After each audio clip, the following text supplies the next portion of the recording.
What's up, Painless Flipping podcast listeners? Before we dive into today's episode, I've got something special for you. Recently, I had the pleasure of joining an amazing podcast, and I wanted to share that conversation with you all. It's a fantastic discussion you won't want to miss. So without further ado, let's jump into that crossover episode and hear what we had to say. Enjoy. Okay, we are live. Welcome to the Home Invest podcast. Got a special guest today, Nathan Payne, who's out there making it happen. I've had the pleasure of interviewing Nathan before. He's one of the young and up and coming guys in the industry, and he's out there giving great value. And he's done a lot of investing and everything, but he's also very good in the sales area, and he's creating a lot of trainings and free content. So I wanted to get him in just to talk about his journey. He's got a great backstory, and basically about the importance of constantly working on yourself and training. He does a lot of free trainings, and I just wanted to get him in to basically share his enthusiasm and his knowledge so far. So he's hung out with, he's had some really good mentors. He's in Arizona at the moment. He's just on a fresh road trip, and he's been on a pretty big podcast with Brent Daniels. So he's up and about. So welcome to the show, Nathan. I appreciate you coming in. Thank you for having me. I really appreciate that. Great intro. Thank you. Well, Nate, I mean, I know you personally now. I've stalked you on a couple of your trainings, and we've had a bit of fun. We share the common interests of UFC, so we've had a bit of a laugh about that. But when it comes to business, you know, you're a professional, and I've been very impressed with not just all the things I talked about, but your branding and the amount of time you put in. Do you sleep at all, Nathan? Because I just can't believe how much content you put out. Well, the thing that I have that's really helped me to get that content out is I have virtual assistants that pretty much do all that work. So, everything that you see out there, I gave that to them. I've kind of trained them and said, hey, I need you to put all my stuff out on all platforms. And the thing is, like, I record myself doing like everything, right? Like whether I'm talking to sellers, whether I'm talking to buyers, doing my job. So the content, we have tons of it. They just need to chop it up and put it out, Yeah, it's amazing. That training that I did, that was a sort of overall wholesaling one, but you've done some ones recently on sales training, and that's one thing I noticed with you. You're really good on the phone. Even in the wholesaling one, you jumped on the phone and spoke to a few people. One of them was such a dead lead that even paramedics couldn't have resuscitated, and you still did well to get a conversation. You still so what's your sales background? Give us a bit of an overview on your sales background. I've always, even before I got into sales, like I just like talking to people. I like kind of finding what makes them tick, what they're about. I'm genuinely interested in people, right? That you read the book, what is it, How to Make Friends and Influence People, or something like that. So I read that, and I'm just kind of already ingrained to just want to know what people are about, right? So that kind of helps if you're interested in people. If you're interested in people, it helps you with sales. So that I already had that kind of down, or something I enjoy doing. And then I went on a mission for my church for 2 years where, 19 to 21 years old, you pretty much no TV, no girlfriends, no nothing but, Jesus. So I went out there and, I got out in my comfort zone and just talked to people all day, every day from, you'd wake up at 6:30 every day, go to bed at 10:30. And that was what your calling was, or your job is just to talk to people. So that really helped me, talk my communication skills with people. And then after my mission, when I was 21, I went to college and I got into door-to-door sales for 6 years. I ran sales teams, I did sales, and I would just go knock on random people's doors and try to sell them something. And I was one of the top guys in my company. So I was just always good and just like chatting with people. And that's kind of taken that to wholesaling and real estate investing. You just got to get on the phone and find out what people want and see if you can help them out.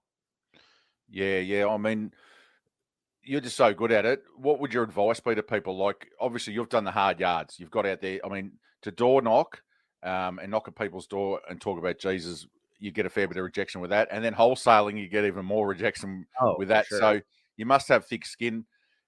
Just one question before we get into that is, when you first started, was it the old sales, like trying to sell someone something? Because I noticed when you did your call to the seller in the wholesaling course that you did, you asked a lot of questions and you probed and you asked and you were sort of, you didn't attack them with like trying to sell them anything. Right.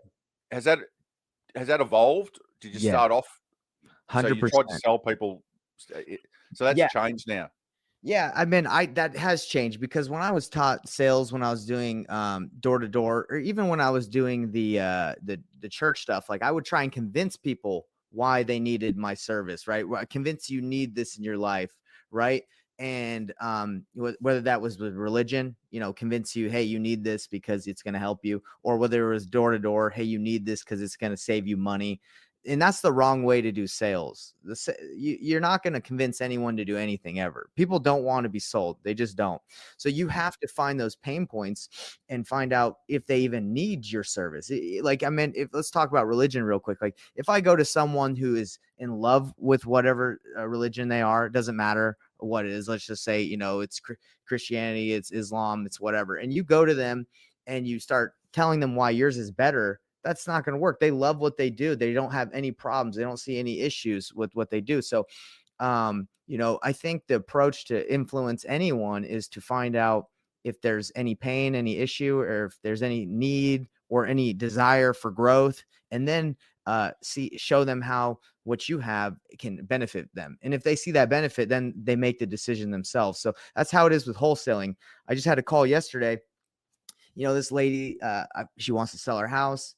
She's working on it. She's flipping it herself. She's doing the work, and she's telling me all the work she's doing, and she's going on about how great she's done. So I say, hey, it sounds like you're doing a great job right now. Why are you even wanting to sell this? It sounds like you can just take this rehab the whole way.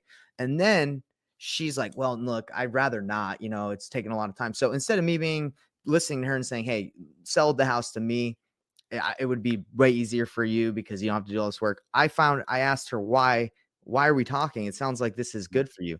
And it's just better conversation because you find out, you're not trying to sell them on why you're the best option. Yeah. And I guess it's a psychological thing too, because you're taking them through, instead of them being defensive, they're opening up to you and saying to you, well, and then realizing all the pain points and all the issues. So they're coming towards you, aren't they, and telling you, and then they're actually, the penny's dropping. So, no, I mean, I think it's really important because we focus on marketing, leads, all that sort of stuff. But if you can't talk to people on the phone and you can't close, that's where that's where the money is, isn't it? You've got to be able to close people. It doesn't matter how many leads you've got, how much marketing you put out.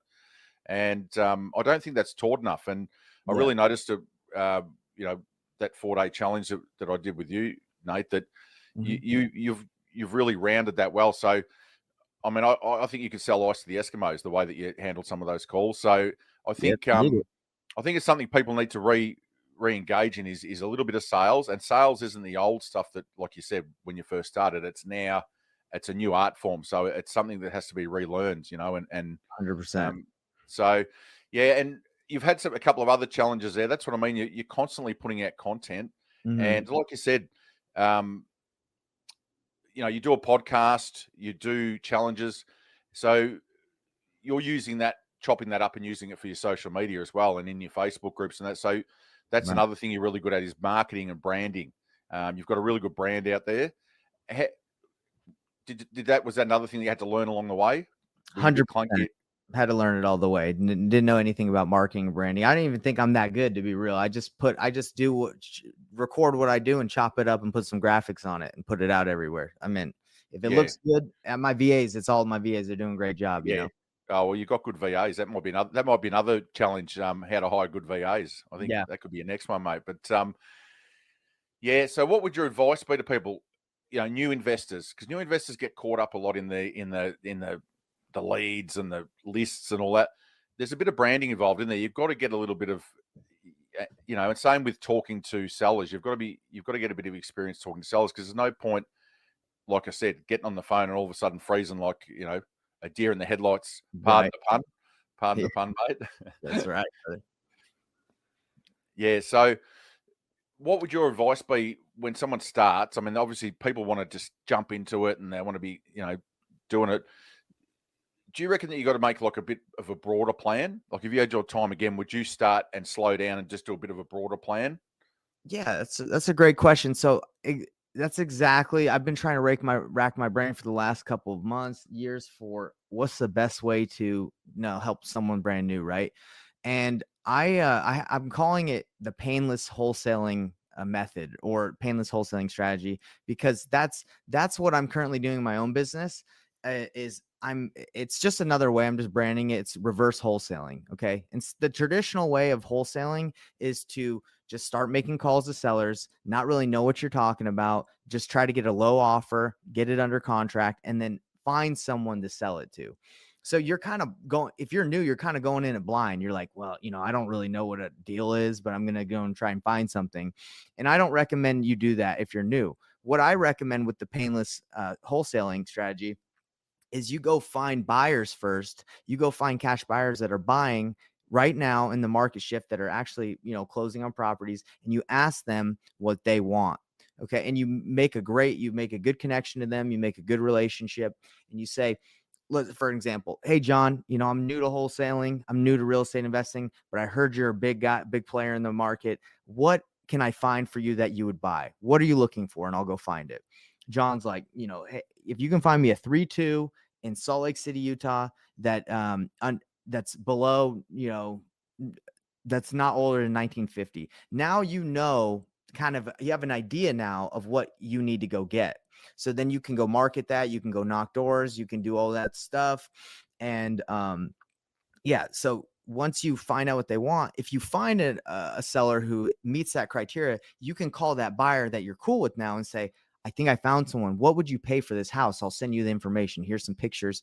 So instead of guessing, you have an idea. You have someone that you can piggyback off of. That's what I'm doing in my business. Is I get really tight with 10 to 12 cash buyers, and I go find them what they want, and then I bring it, and then I make 10K a pop, and it takes me a couple hours a week. Yeah, so you got the reverse strategy going, and Yeah. early days that was sort of a no-brainer. I know a couple of years ago, but then because the market got so hot, people were just saying, just go out and get a deal, just go out and get a deal. So it's sort of a lot of Exactly. people sort of dropped that off, didn't they? And said, oh, well, I'm going to have a buyer anyway. But now things have tightened up again. You've really got to go back to that You got to traditional go way back to and that. build a buyers list.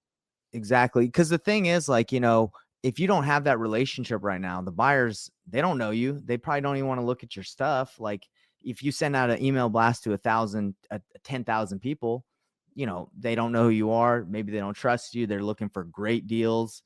It's relationships is winning right now. Yeah, yeah, definitely.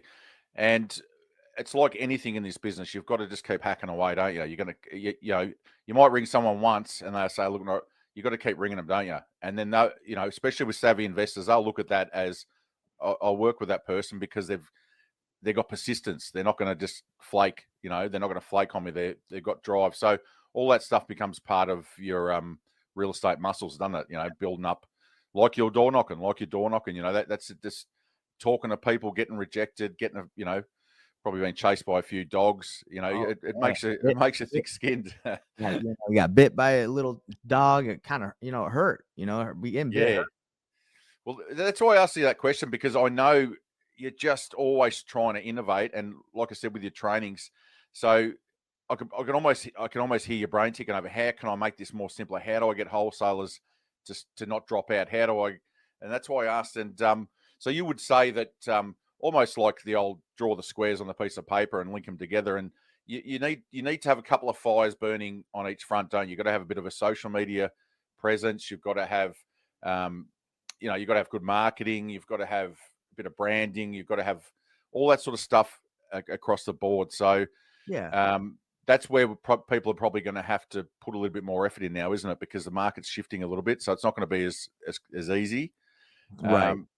So, are you working on that at the moment? Are you working on your next sort of trainings and how to get people probably from ground zero? Yeah, I actually am. I don't know if you've seen it in my group, but I created this outline. It's called the Painless Wholesaling Strategy Outline. It just lays out the exact steps and 10 steps to go from having $0 in your bank account to getting a deal within 30 days or less Yeah, than 30 days. I have it yep, all written out with videos, everything, contracts, scripts, everything's. I'm giving it out for free right now. just because, I want people. There's just too many people that don't take action, right? So I'm like, hey, let me make this so simple. Anyone can do it. Okay. All the steps are there. Yeah, so that's in your Facebook group. What's the name of your Facebook group? It's give her a So plug. yeah, so I'm Yeah. actually going to change the name because it's really long. It's not a good name. I got to change it. It's the Wholesaling Acquisitions Manager Mastery. It's too long. So I'm probably going Yeah. to just change it to the Painless Wholesaling Community or something Yep. like that. Just make it super easy. But also, if you want to get that outline, if you want it, it's all you got to do is go to investorthrive.com. My Investor company is Thrive. called investorthrive.com.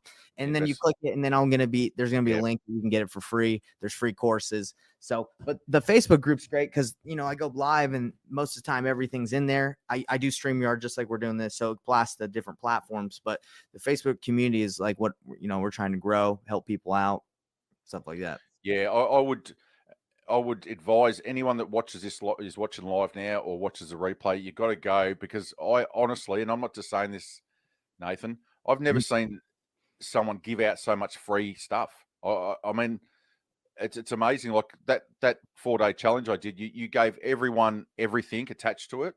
Mhm. In your group, you've given away hedge fund list, just ridiculous stuff that people.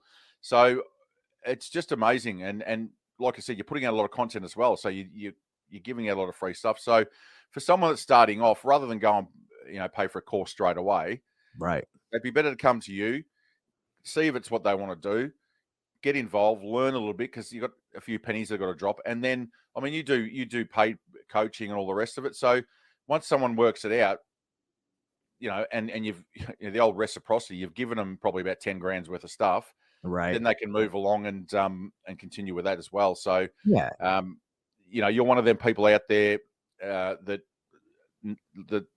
are giving value and are giving stuff out. So, I always advise people to go to people like that, because I know how much effort you have to put in to get all that stuff up and running. You got VAs working for you, got all the rest of it. So, yeah, just a shout out to you for that, mate, because you Thank you. do a great job. You do a great job, and like I said, what caught my eye with you was your branding. Your branding is really good, and you're always up and about.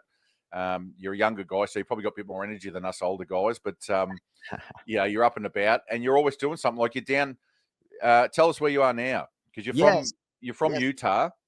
Yeah, so I love networking. Networking is the key for people that you guys are new. Don't be afraid just because you're new to network with bigger people, right? Like or anyone you want. So I'm in Utah. I'm from Utah, but I'm driving down to Arizona just to bring my aunt's car, my family member's car to Arizona. She lives in Utah. She bought a house in Arizona, had a Corvette, and she's like, "Hey, could you help me out?" And I just was like, "Yeah, I can help you out." And it was just a trip I was going to make anyway. So I was like, hey, who can I talk to while I'm there? And I know there's a lot of wholesalers in that area. So I just started making calls, texting people, trying to get a hold. And I'm still doing it right now. I'm like, hey, I'm here. My day today and tomorrow, like it's not fully booked, but I'm trying to get stuff going. So that's kind of like I see the power of networking with others is, just go for it. Right. Like, we're talking like I mean, how would we have talked unless we went for it and, chatted with each other and connected? So Yeah. that's all I did is I said, hey, I'm going to do a trip. Let's see who I can talk to while I'm there. So you've done one podcast so far. Have you got any more booked in? Did you manage Yeah. to get any more? Yeah. So I got one later today with Philip. His name is Philip the Flipper or Flip Yep. Philip. Yep. And I got that one. And then I'm going to Brent Daniels' office tomorrow at 10. I shot some stuff earlier for Batch Leads. I went live with them yesterday. And tomorrow I'm going to stop by Steve Trang's office too, real estate Cool. instructors. Yeah. So yeah, I'm just anything I can just to get my name out there, Yeah. provide value, help out. And it was pretty cool because I was talking to Brent yesterday on the podcast, and what I say is, hey man, how can I provide value to you? Yeah. Yeah. Obviously, I want to be helpful any way I can. He's like, hey, you might be able to help me out, help me teach some classes. So he hits me up this morning. I met Brent pretty much for the first time yesterday, right? Yeah. So he says, hey Nate, one of my guys that does the calls, he can't make it today. Can you do it? So just within one day of meeting Brent and trying to provide value, we're already kind of collaborating, and I'm gonna probably help him on a coaching call today. So if everything works out, I got to schedule switch some stuff around. But all I'm trying to say is, when you do something, put yourself out there in the universe. People want to help you succeed. So don't Yeah. feel like you're not big enough to, do it. Yeah, that's a gold nugget that is, because it doesn't matter what level you're at. If you're brand new, network with people, and then someone, like you said, make those phone calls to people that and maybe on another level, and just keep talking. And just persistence, and then add value, because that's one thing I was saying that you did. Like, it's almost like you got to put yourself up at that level and play at that level, don't you? Like a high level sports person, even for no results, even for no money, no results. And Exactly. once you get there and you run at that level, like you said, it's a universal law that what you give out will come back. So it's almost not about the outcome; it's about putting yourself in that place and opportunities coming from there. And pardon me, excuse me. Mhm. And that's something that you've learnt pretty early, and networking is a great way to do that. So that's great advice to people out there, and you can do it from ground level, can't you? Like, if someone comes into your Facebook group, they can start networking for free within your Facebook group. Um, 100%. I want people doing that. I want the Facebook group to be a community where people are asking questions, not only to me, but each other, to you. I mean, that's how people grow, right? yeah, Is by asking questions.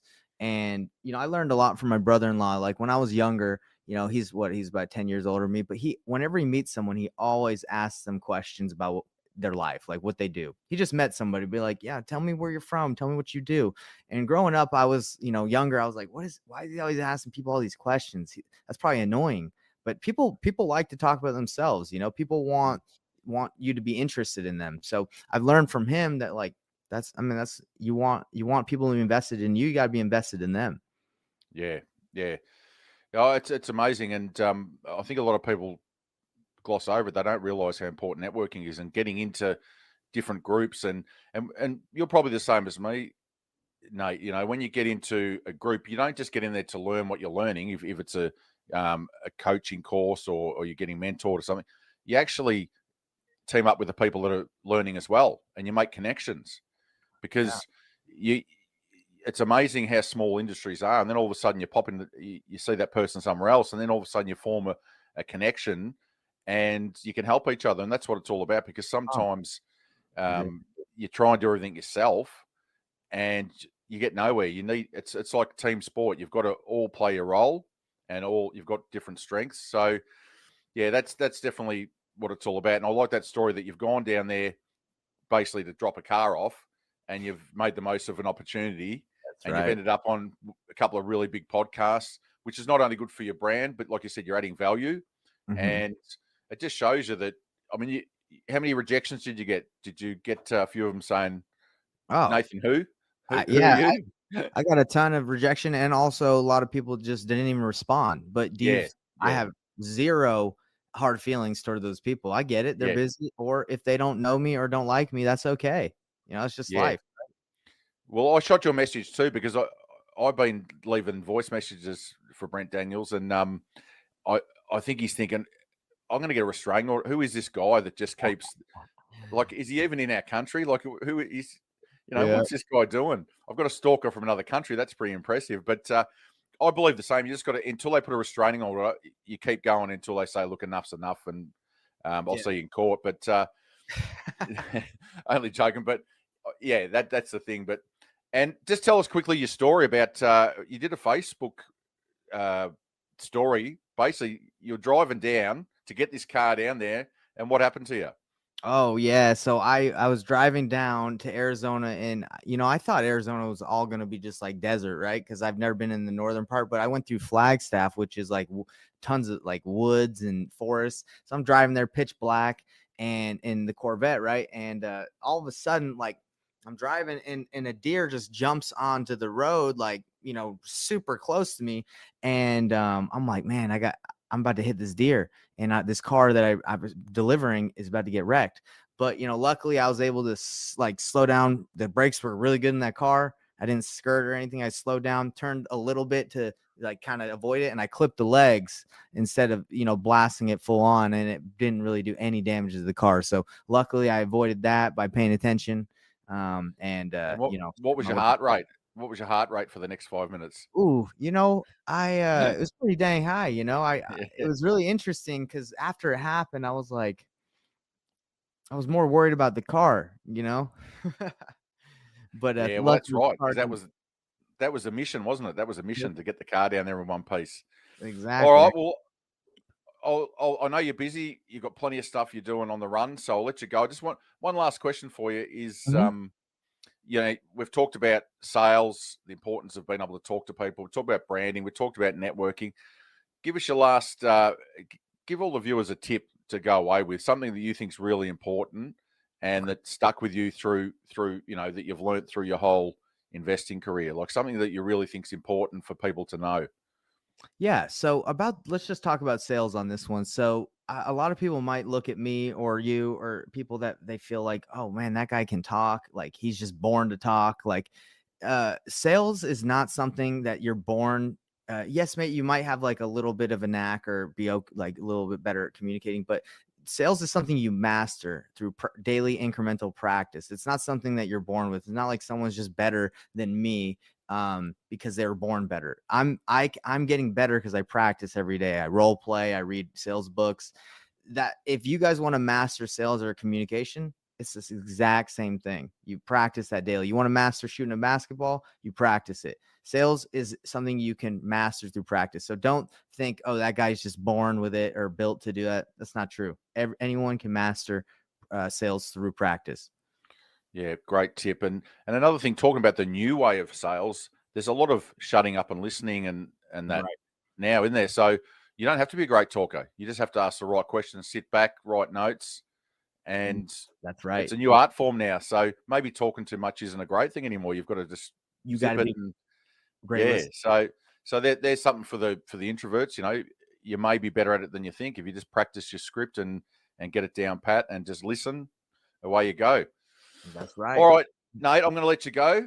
I Yeah, really appreciate you jumping on, and it's always a pleasure to talk to you. And just keep adding that value out there because, of course. yeah, like I said, all the stuff is just brilliant, and I encourage people to go and check out. Well, the website's probably the best one to go, isn't it? Yeah, So Investor Thrive would be the best because it's gonna link to everything. investorthrive.com. Investorthrive.com, yeah.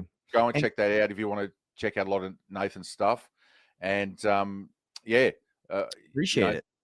you're out there making it happen, and that's the sort of people we like to get on this podcast because it's all about, like you said, just doing the hard work and practice, practice, practice. So, thanks, Mm, mate, for coming on. Hopefully, yeah. how are you getting home? Are you catching a Uh, train or are you I'm flying back, yeah. flying So back? I was going to my say, dad works for Delta, so luckily I can yep, fly for really cheap. But hey, send me the link to this podcast and I'll put it on my website and the other one yep, we did because I want to start putting stuff that I've been on like my yep, page. People can yep. see This is going straight to good stuff. YouTube, so I'll send it through. We'll get you a copy, and have a safe flight back. Get back to Utah and turn up the heat, mate. You Get got it. We'll keep in touch. You know we will. Yep. All right. Good on you, Nate. Thanks for coming in, mate. Yeah. Appreciate it. See you, See ya. buddy. Yep. Bye. Bye.